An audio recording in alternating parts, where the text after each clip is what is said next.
سلام قشنگا، به بیکوک خوش اومدین. امروز اومدم با آموزش این کوکی های رویایی.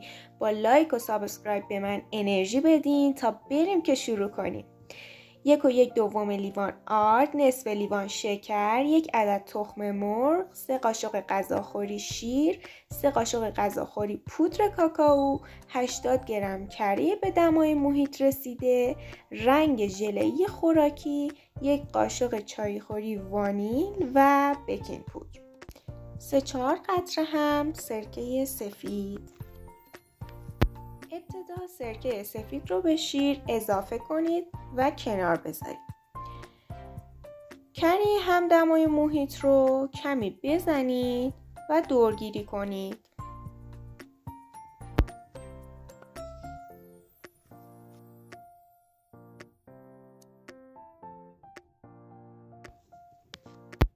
بهش شکر رو اضافه کنید. باز در حد 3 تا 4 دقیقه هم بزنید و باز هم دورگیری کنید.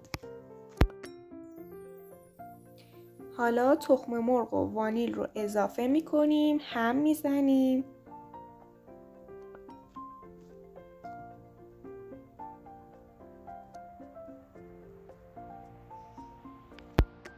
دورگیری کنید و مجدد هم بزنید. حالا به مواد رنگ خوراکی رو اضافه می کنیم، هم می زنیم تا به رنگ دلخواهمون برسه.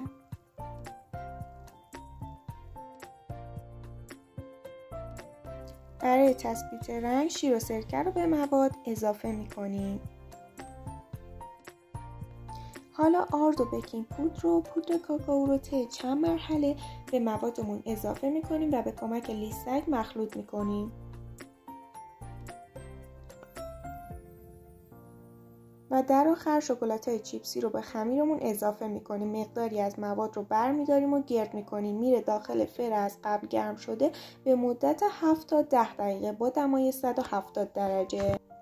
و حالا کوکی رویایی ما آماده‌اند. زنگوله رو فعال کن تا از پست‌های بعدی من با خبر شی.